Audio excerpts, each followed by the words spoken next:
Bonjour à tous, ravi de vous retrouver pour ce nouveau podcast Ma Première Fois, diffusé et réalisé par RH Performance. RH Performance, le cabinet qui recrute, qui forme, qui anime des séminaires et qui accompagne les entreprises dans leur outplacement. Aujourd'hui, j'ai le plaisir d'accueillir Alexis. Comment vas-tu, Alexis ? Ça va très bien, bonjour Hervé. Ravi de te recevoir ici dans ce podcast, on est vraiment ravis. Pour les petites histoires, Alexis, on se croise depuis un certain nombre d'années dans des réseaux d'entrepreneurs, notamment dans le nord de la France. Et on se croise aussi sur le vélo et puis dans un lieu où on achète des aliments, un petit lieu bio, on achète des aliments pour notre famille. C'est ça, je crois. Ouais, tout à fait. Ouais. Pourquoi j'en parle ? Parce que je pense que ça te suit depuis très nombreuses années. Alexis, si tu devais te présenter en 2-3 minutes, tu me dirais quoi ? Et surtout, moi, ce qui m'a intéressé, c'est il y a tes études, ton début de carrière, et si tu es d'accord, parler de ta première expérience entrepreneuriale. Ouais, tout à fait. Alors, en 2-3 minutes, j'ai 58 ans, j'ai créé et je dirige Avril, donc une entreprise de cosmétiques bio que j'ai créée il y a 13 ans. Et j'ai démarré mon aventure entrepreneuriale à la fin de mes études. À 21 ans, j'ai créé une première entreprise. Ouais. Une entreprise dans le linge de maison, donc ça n'avait rien à voir avec la cosmétique, mais c'était un peu une histoire familiale. Et j'ai essayé de développer cette entreprise, mais je n'ai pas réussi. Donc au bout de 4 ans ou 5 ans, j'ai arrêté parce que je n'arrivais pas à la rentabiliser, à la développer. Est-ce qu'on peut dire que tu arrives sur le marché de l'emploi après un premier échec entrepreneurial ? Ah complètement, parce que c'était un échec. J'avais l'objectif de la faire réussir et je n'ai pas réussi à atteindre cet objectif. Donc, d'où vient cette envie d'entreprendre ? Parce que tu finis tes études à 21 ou 22 ans et tout de suite tu te lances dans le grand bain. Elle vient de où cette flamme entrepreneuriale ? Alors, elle vient bien sûr du goût de la liberté, de pouvoir faire ce qui me plaît selon mes convictions. Aussi pour essayer de résoudre un problème que j'identifie, où je me dis si j'entreprends, ça sera mieux que si je le fais pas. Ouais. Donc il y a aussi cette motivation. La fameuse pain des Américains, voilà, comme ils disent. Ouais. Donc tu as cette première expérience entrepreneuriale, hein, comme disent les Américains, on apprend aussi de ses échecs. Ouais. Et là, tu rejoins une grande entreprise que tout le monde connaît, c'est le groupe Auchan. Oui, tout à fait. Et tu vas y passer 17 ans. Exactement. Rapidement, c'est quoi les postes que tu occupes ? Et puis, qu'est-ce qui va naître chez toi au travers de cette expérience Auchan ? Oui, alors, je suis embauché au début pour être acheteur à la centrale d'achat. Je passe d'abord 1 an en magasin comme chef de rayon. Passage obligé. Voilà, et c'était très chouette d'ailleurs. Et après, donc je fais mon travail d'acheteur dans l'alimentaire. Hein. J'achetais les produits traiteurs, donc les plats cuisinés, les pâtes fraîches, etc. Après, je deviens chef de groupe, donc toujours dans l'alimentaire, sur le traiteur, la charcuterie, le fromage. Et au bout de, je sais plus, en 2000-2001, je change complètement de secteur. Et là, je passe sur le secteur qui s'occupe de la mise au point des produits Auchan et en non alimentaire cette fois. Donc sur tout ce qui est bricot, jardin, déco, etc. Et puis encore quelques années plus tard, je m'occupe de ce qu'on appelle le DPH, c'est-à-dire les produits d'entretien pour la maison, la cosmétique, les soins pour les bébés, et un secteur que je ne connaissais pas et que je découvre. Et c'est là que j'ai connu ce marché de la cosmétique notamment. Voilà, donc c'est ça en gros mon parcours. Quel constat tu fais quand tu découvres ce marché après quelques années ? C'est le fameux marché DPH, comme on dit en grande distribution. C'est quoi ton constat, ta découverte quand tu mets les pieds là-dedans ? Alors, il y a plusieurs choses.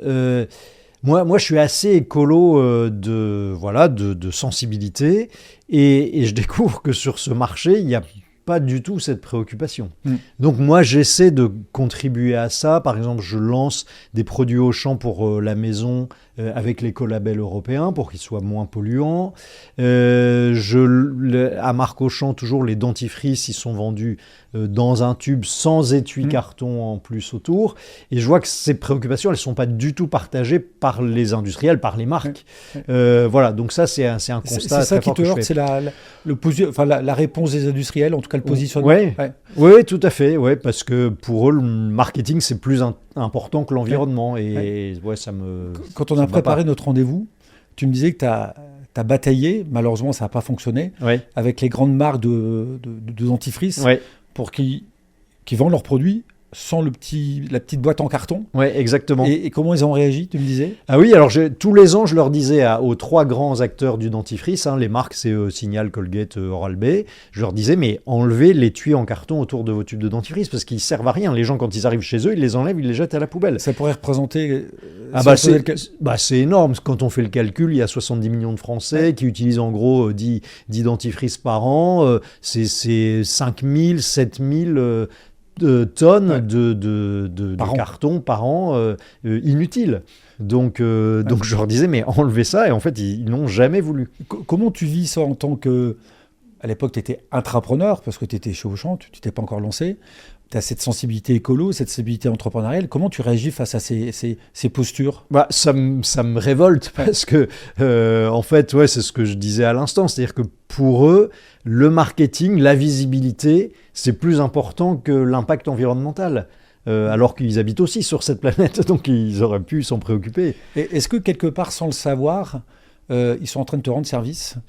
Est-ce qu'ils ne sont pas en train de donner des ficelles pour ton futur projet? Oui, c'est sûr que moi, quand je vois ça, je me dis, mais il faut que je fasse quelque chose, il faut que j'agisse à mon échelle pour corriger ces dérives que je trouve pas justes, quoi. Alors, est-ce qu'on peut dire qu'il y a une petite machine qui se met en route à ce moment-là chez toi? Tout à fait. Tu peux un peu développer cette partie? Oui, complètement. En fait... je me dis, donc il y a ça, et puis je vois que la cosmétique bio, ça se vend très peu. C'est de l'ordre de 1% des ventes. Et or, les produits bio sont meilleurs pour l'environnement, évidemment, puisque les ingrédients sont naturels, et les plantes qui sont dans les formules sont issues de l'agriculture bio, donc bien meilleures pour l'environnement. Est-ce que c'est meilleur pour le consommateur? Alors, c'est aussi meilleur pour ta santé, pour ta peau, parce que si tu mets des produits chimiques sur ta peau, elle va a priori réagir moins bien que si tu mais des plantes. Bon, c'est pas la question la plus pertinente que j'ai posée ces dernières années. non, mais si, tu as raison, parce qu'il faut aussi le dire. Et du coup, je me dis, mais comment ça se fait que ça se vende si peu alors que c'est quand même bénéfique?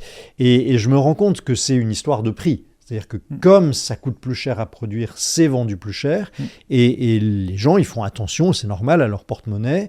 Et donc, ils continuent à acheter des produits conventionnels parce que c'est plus abordable pour eux. Et ça, évidemment, ça ne me va pas. Je me dis, alors quelle solution on peut trouver pour développer ces produits bio? Et en fait, je me rends compte que ce qui crée la cherté des produits cosmétiques, c'est un modèle économique qui, pour la plupart des marques, consiste à dépenser beaucoup d'argent pour le marketing, la pub, la communication, des égéries, des distributions d'échantillons, etc. et qui les amène donc à vendre leurs produits relativement chers pour pouvoir financer tous ces coûts de marketing. Et donc je me dis, si on adopte un autre modèle économique, l'inverse en fait, si on supprime tous ces coûts, on pourra proposer des produits bio qui certes coûtent un peu plus cher à produire parce que les ingrédients sont naturels, à un prix pour autant qui deviendra plus accessible parce qu'on aura besoin de moins de marge que si on avait toutes ces dépenses. On peut dire quelque part que le secteur d'activité, de par ses positionnements, ses fonctionnements peut-être aberrants, quelque part te donne des bonnes idées pour créer ta société. Oui, exactement. Mais avant ça, avant de créer ta société, tu as proposé l'idée en interne. Oui, tout à fait. Je trouve ça très drôle, c'est que ton idée, même le nom Avril, tu l'as déposé en 2005. Oui, en 2005. Et ta société, tu l'as créée en 2011. Exactement. Qu'est-ce qui se passe à ce moment-là? Tu te dis, tiens, j'ai une super idée de création d'entreprise, mais tu te dis, je vais la créer avec mon employeur? Oui, exactement, parce qu'en fait, l'idée, c'était de créer Avril, donc, de créer des boutiques qui proposent les produits Avril, mais évidemment, ça demande des investissements importants. Et moi, j'ai pas les finances pour le faire. Et donc, je vais voir mon employeur, je prends rendez-vous avec le fondateur d'Auchan, avec Gérard Mullier, et puis je lui présente l'idée. Et puis, il m'envoie voir une autre personne, puis une troisième personne. Et en fait, le projet n'a pas abouti. Et du coup, comme j'avais bien conscience que je ne pouvais pas le faire tout seul, j'ai abandonné l'idée. Et donc, je suis resté... J'étais très heureux chez Auchan. J'aimais bien mon boulot, j'aimais bien mes collègues, ma mission, etc. Alors, qu'est-ce qui fait que le projet, tu l'as vendu en interne? Oui. On t'a dit non. Ouais. Tu es reparti dans ton quotidien. Et qu'est-ce qui a fait que quelques années plus tard, ils reviennent encore? Bah parce qu'en fait, Il y a une sorte d'obsession. Ouais. Non, mais le problème n'était pas résolu. Ouais. Et puis, les années passant, je me disais, mais en fait, l'idée était bonne, quoi. C'est dommage de pas la mettre en œuvre. Et donc, j'ai commencé à y réfléchir début 2011, à rencontrer des gens pour en parler, pour échanger. Et c'est là qu'un de mes amis me dit, mais pourquoi tu veux ouvrir des boutiques? Effectivement, ça coûte très cher, ça demande beaucoup d'investissement. T'as qu'à juste créer un site internet.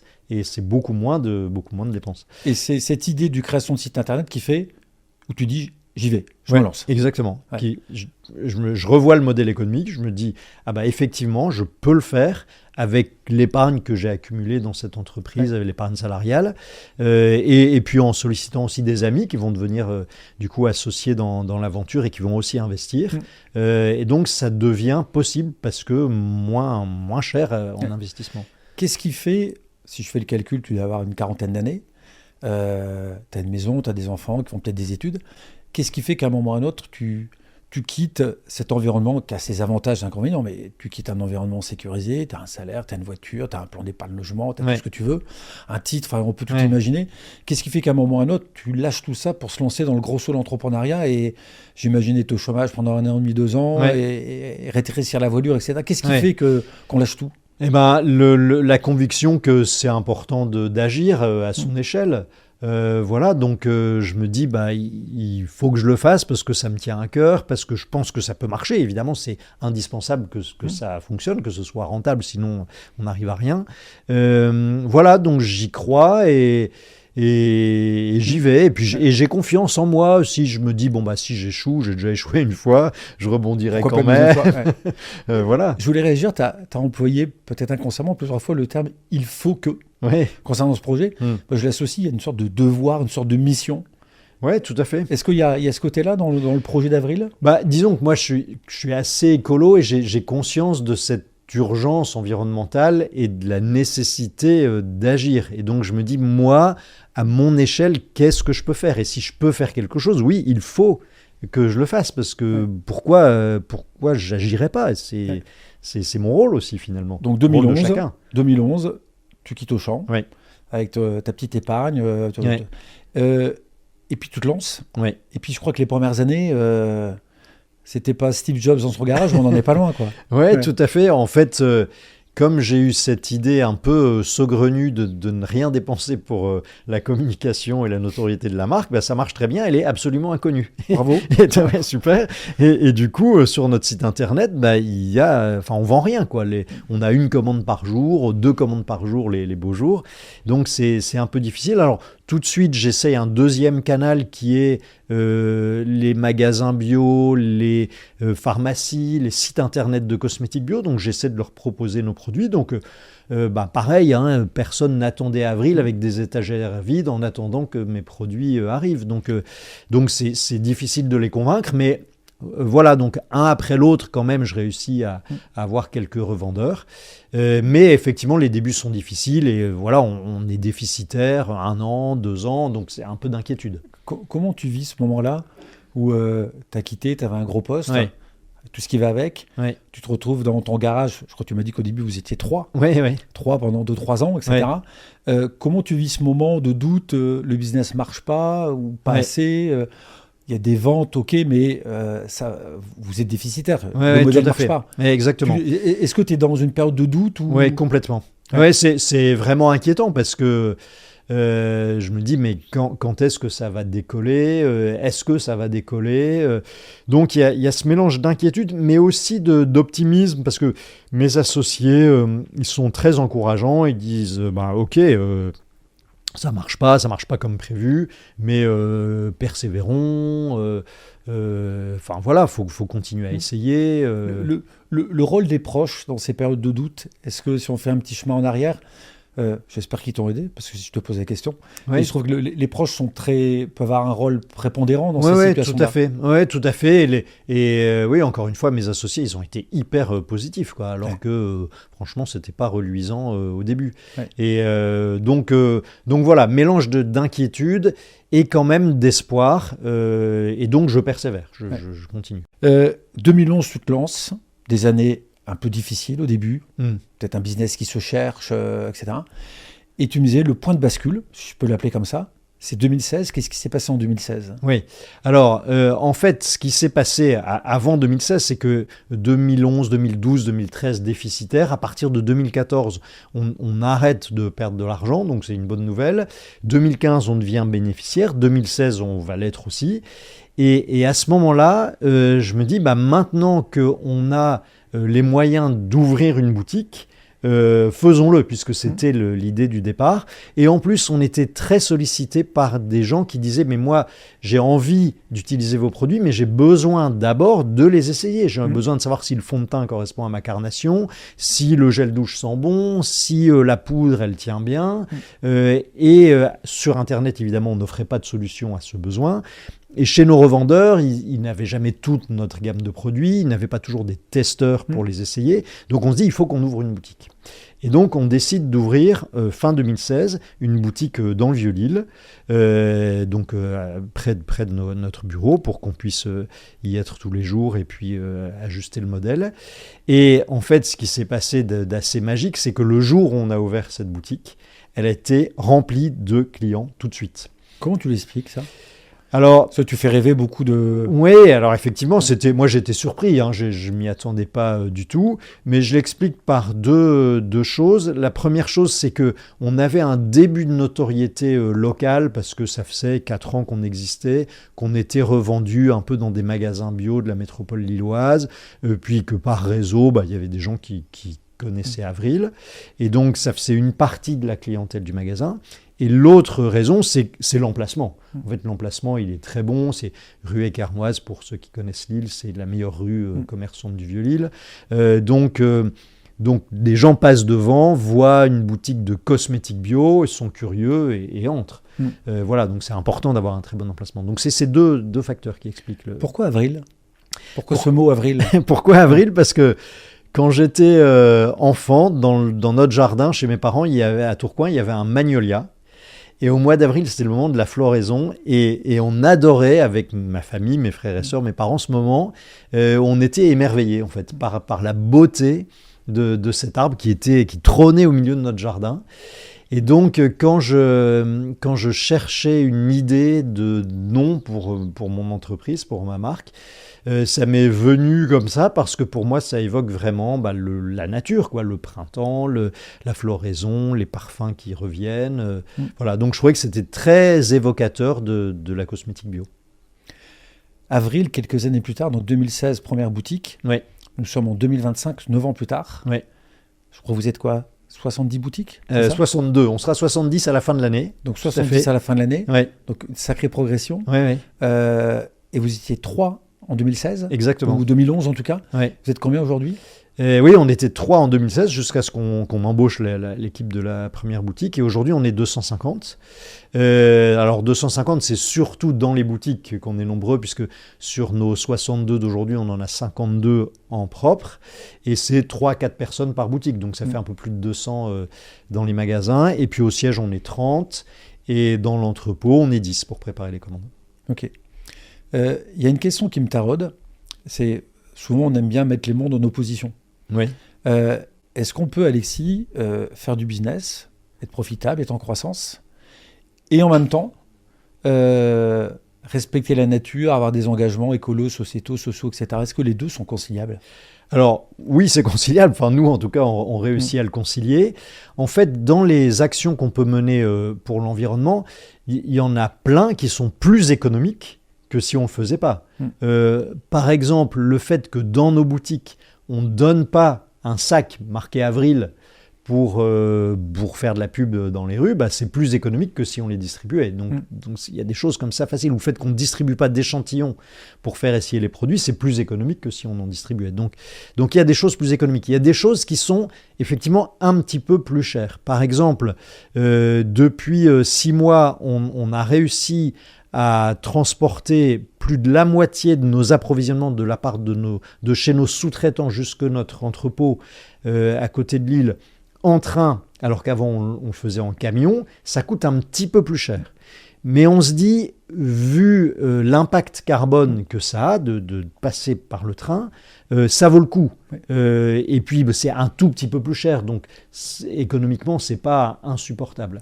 Donc il y a des choses comme ça qu'on peut faire sans que ça mette en péril l'équilibre économique de l'entreprise. Si tu avais une sorte de baguette magique, ça fait un peu Miss France, je suis désolé, qu'est-ce que tu aimerais réussir à changer dans ton business model ou dans le monde de la cosmétique, quelque chose qui pourrait t'irriter? Alors, nous, on rêve, par exemple, d'être zéro déchet, donc de plus avoir d'emballage finalement, ou avoir que des emballages qu'on pourrait réutiliser éternellement. Et c'est vrai qu'aujourd'hui, on n'y est pas. Tu vois, quand tu t'entres dans une boutique Avril, tu vois des jolis tubes avec des belles couleurs, ok, mais qui sont encore en plastique. Et ça, évidemment, ça me va pas. Mais aujourd'hui, on n'a pas trouvé la solution technique pour changer les choses. Donc si j'avais une baguette magique, j'inventerais la solution qui permet de s'en passer. Est-ce que dans le monde de l'entrepreneuriat, être militant, c'est quelque chose qui s'entend? Est-ce que tes alter ego qui sont dans d'autres secteurs d'activité, ce positionnement militant, engagé, etc., il est accueilli comment? Alors, plutôt bien. En fait, il y a deux aspects du militantisme. Est-ce qu'on est donneur de leçons? Est-ce qu'on dit aux autres comment ils devraient faire et est-ce qu'on les critique pour ce qu'ils ne font pas? Donc ça, j'essaie de ne pas l'être parce que c'est jamais bien accueilli. En fait, ça sert à rien, c'est pas productif. Donc si on est frustré, ça sert à rien de l'exprimer en critiquant les autres. Et il y a un autre aspect qui est faire des choses auxquelles on croit avec joie, avec plaisir. Et juste le dire voilà, moi j'ai fait ça et je suis super content d'avoir réussi telle avancée. Je parlais du train par exemple tout à l'heure, ou le fait qu'on donne 1% à des associations de l'environnement, 1% de notre chiffre d'affaires parce qu'on adhère à 1% for the planet. Ça c'est des choses que je dis, que je communique volontiers et qui, j'espère, sont un peu inspirantes et donnent envie aux entrepreneurs d'agir aussi. Donc voilà, c'est cet aspect-là que j'aime bien développer. Est-ce qu'il y a des entrepreneurs ou des projets entrepreneuriaux qui t'inspirent, que tu aimes suivre, que tu aimes regarder en disant tiens, ce qu'ils font, je trouve ça génial, telle entreprise a pris tel engagement ou tel projet? Est-ce qu'il y en a? Oui, il y en a plein. Je peux en citer plusieurs. Il y a par exemple là, ici dans le Nord une entreprise qui s'appelle Pocheco, qui a complètement qui a complètement fait basculer son modèle et qui est vraiment exemplaire sur les aspects environnementaux et sociaux. Il y a une petite boîte qui fait du meuble qui s'appelle Dizzy, qui fait du meuble upcyclé et donc c'est vraiment super chouette ce qu'ils font. Il y a un autre entrepreneur du Nord qui s'appelle Hubert Mott qui fait des ceintures en pneus de vélo. Enfin, il y a plein d'initiatives très chouettes qui fleurissent. C'est sympa. Si tu avais envie d'aller encore plus loin dans ton modèle, tu parlais des emballages, est-ce qu'il y aura un modèle ultime auquel tu dis tiens, pour aller au bout du bout, qu'est-ce qu'on pourrait faire encore? Sachant que vous êtes déjà très engagé. Il y a plein de choses à faire. Puis je parlais de plus avoir d'emballage tout à l'heure. C'est sûr qu'on n'y est pas. Il y a encore beaucoup de travail et de solutions techniques qu'on ne connaît pas encore aujourd'hui pour y arriver. Et donc, on rêve de le faire. On rêve aussi de supprimer notre empreinte carbone, donc de plus émettre de CO2. Donc, on a fait plein de choses pour ça. Je parlais du train, mais aussi, nous, dans l'entreprise, on ne prend jamais l'avion. Par exemple, on a ouvert une boutique à Madrid. J'y suis allé l'année dernière pour rencontrer l'équipe et les clientes. J'y suis allé en train. Voilà, donc il y a plein de choses qu'on fait, mais on a encore tellement de choses à faire pour y arriver que voilà, on a encore du pain sur la planche. Comment embarquer les entrepreneurs plus là-dedans pour être également entrepreneurs? J'en vois de plus en plus sensibles à ces sujets, mais j'en vois encore un certain nombre être sur des positions de dire pourquoi changer, etc. Qu'est-ce que toi, tu pourrais faire avec ta vision de l'entrepreneuriat pour essayer de les sensibiliser, essayer de les faire basculer, non pas quitter les côtés obscurs, on n'en est pas là, Ouais. mais les embarquer un peu plus. C'est ce que je disais tout à l'heure. Je pense que c'est plus en inspirant, en montrant ce qu'on fait, et puis surtout en montrant que ça apporte beaucoup de joie. Enfin, moi, j'adore toutes les avancées environnementales qu'on fait. Ça me réjouit systématiquement. Alexis, tu m'as parlé de tes engagements environnementaux. Vous prenez plus l'avion, vous allez en train. Il y a des envies de changer des emballages. Et en interne, c'est quoi les marqueurs forts de l'histoire d'Avril ? Oui, alors il y a un élément qui est hyper important chez nous, c'est qu'on est une entreprise libérée. Donc ça veut dire que ce sont les salariés qui décident. Alors des exemples, j'en ai plein. Il y en a un qui est assez... que je prends souvent parce qu'il est assez facile à comprendre. Dans mon équipe, sous ma responsabilité directe, il y a l'équipe des produits. C'est elle qui décide quel produit on va lancer. Donc elle ne me demande jamais mon autorisation pour lancer un spray fixateur de maquillage ou une base de teint illuminatrice, à juste titre, parce que je serais bien embêté pour leur dire « Ah bah oui, je trouve que c'est une bonne idée ». En fait, elles font de la veille concurrentielle, elles sont au courant des innovations techniques parce qu'elles rencontrent nos sous-traitants, elles sont au courant des tendances, donc c'est normal que ce soit elles qui décident. Et en fait, ce que je dis là pour les produits, c'est vrai dans tous les domaines de l'entreprise. Et ça, c'est très chouette parce que ça crée une vraie motivation. Tout le monde préfère avoir des idées et pouvoir les mettre en œuvre facilement plutôt que juste exécuter les décisions de son chef. Donc ça c'est très important chez nous. L'entreprise libérée, pour l'avoir mis en place aussi chez nous, elle a été beaucoup décriée quelques années plus tard.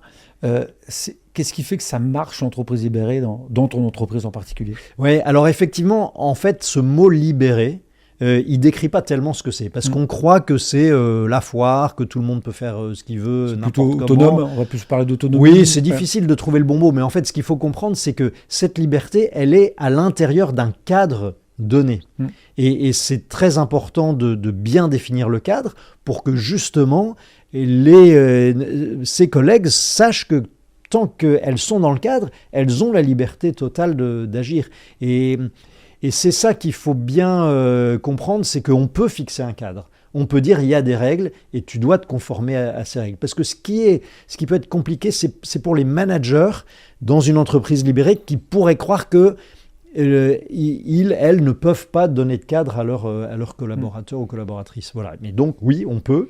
Et une fois qu'on a fixé le cadre, on est libre. Il y a une liberté à l'intérieur du cadre. Exactement. Tu serais prêt à faire marche arrière ?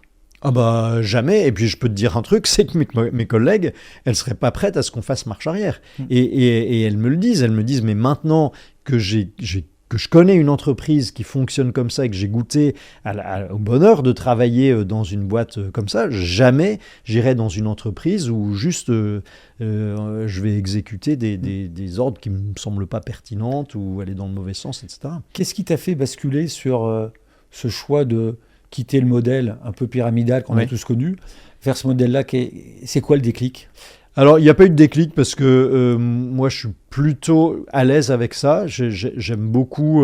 J'ai pas envie de me mêler de tout. J'ai pas envie de décider de tout. Ça me va de laisser mes collègues décider. Et en fait, dès le démarrage d'Avril, ça a été comme ça pour une raison simple. Je t'ai dit tout à l'heure qu'on était 3 personnes au début. Donc, il y avait une préparatrice de commande, une responsable du web et moi. Mais moi, le web, j'y connais rien. Et encore moins à l'époque. Là, je m'y connais un petit peu plus, mais à l'époque, je ne connaissais pas du tout. Donc, naturellement, elle avait la liberté d'agir dans son domaine, puisque moi, je n'étais pas en mesure de lui dire ce qu'elle devait faire. Voilà, donc j'étais capable de discuter du résultat attendu, de à quoi je voulais que notre site internet ressemble, etc.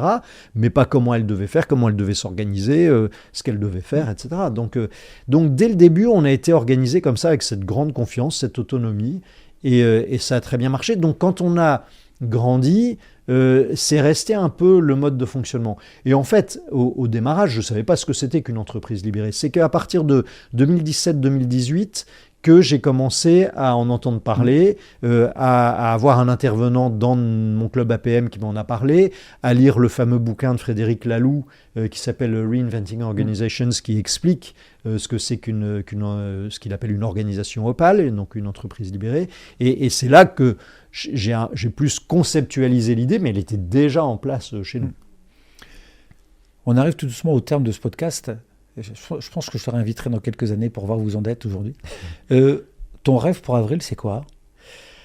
Alors, mon rêve, c'est de réduire à zéro notre empreinte environnementale, voir si on y arrivait à avoir une empreinte positive. Tu vois, sur du régénératif. Voilà. Ouais. Alors, je veux pas le dire parce qu'on n'y est tellement pas. On va pas dire on va y arriver, on n'en sait rien, mais ça serait vraiment le rêve ultime. Donc voilà, on met beaucoup d'énergie pour ça. On n'en parle pas parce qu'on ne le fait pas, donc ça serait du greenwashing de le dire, mais on aimerait vraiment y arriver. Ouais. Alexis, merci. Merci Hervé. Avant qu'on se quitte, est-ce que tu veux rajouter quelque chose ? Est-ce qu'il y a un élément qu'on n'aurait pas abordé, que tu auras envie de nous partager ? Écoute, qu'est-ce que je pourrais partager ? On n'a pas beaucoup parlé de produits, on a parlé d'emballage. Et en fait, voilà, je voudrais juste dire qu'on est vraiment... on concentre nos énergies chez Avril sur les produits pour les rendre les plus sains et les plus les meilleurs possibles pour l'environnement. Tu vois, là, on creuse le sillon des recharges, qui est un concept auquel on croit beaucoup. On va encore lancer des nouvelles formes de recharge. Et donc, c'est très chouette parce que tout ça met en joie tout le monde quand on avance sur ces sujets. Et ça se voit et tu l'incarnes. Je trouve cet engagement, ce militantisme, il est beau. Et puis, je pense que tu as pu nous partager la manière dont on peut effectivement concilier le business et les engagements forts. Alexis, merci beaucoup. Merci Hervé. Ouais.